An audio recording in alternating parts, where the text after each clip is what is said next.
In just a few weeks, the rebels in Syria had succeeded in defeating ruler Bashar al-Assad. Only launched in November, the troops were able to quickly advance to the capital of Syria and take it with few losses. Although there had been minor fighting and skirmishes in previous years, there had been a ceasefire since 2020. This had changed in November and the rebels began marching directly to the capital of Damascus. The prisoners of the famous torture prison Sedmaya were also liberated. Dictator Assad, however, had already fled to Moscow well in advance and evaded arrest. His successor is the leader of the rebels, Ahmed al-Sharaa, who at least promises improvement. All over the world, Syrians in exile celebrated the liberation of their country. Studies have shown that terraforming Venus should be possible. Although the closest planet to the Sun is quite hot and generally described as inhospitable, scientists believe that Venus could be converted into a habitable world. How exactly this could be achieved? Well, the scientists remain somewhat vague. Of course, the atmosphere must first be redesigned. This could be done, for example, by bacteria or other technologies, which are not yet available. The dream of life in space is certainly as old as humanity itself. And not only by the Saturn and Jupiter missions of recent years, this dream has been fueled again.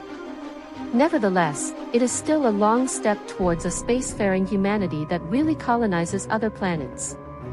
Especially since it is questionable whether terraforming can take place before humanity moves between the stars. All this may certainly be a dream of the future, but it should still inspire many people. The discovery of mine shafts on Titan last month gave the study additional impetus. In an unparalleled act of unity, Irish reunification was launched. This had been tried for decades, so this step is a surprising one. The differences seemed big and there was even a time of major terrorist attacks. In a quick coup d'état, the Dublin Parliament has approved reunification, although there is no doubt not everyone in the population will agree with it. Nevertheless, the majority of MPs voted in favor and thus sent a historic signal, even if cynics rightly claim that they have often signaled that they are interested in reunification. Northern Ireland has been part of Great Britain since 1921 and even so, reunification is likely to be a difficult undertaking at the moment. After all, Great Britain has left the EU, while the Irish largely see their future there. There are also monetary, customs and trade issues to be clarified before Ireland rejoins the kingdom. On the other hand, Great Britain will certainly not cede Northern Ireland so easily. But how is this reunification going anyway? Which part of the country will now join which country? There is still a lot to discuss, both parliaments stated. Nevertheless, the beginning has been made.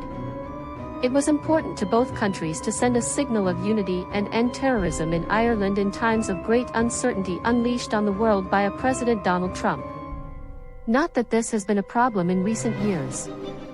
The reunification also still has to be ratified in order to finally conclude the process.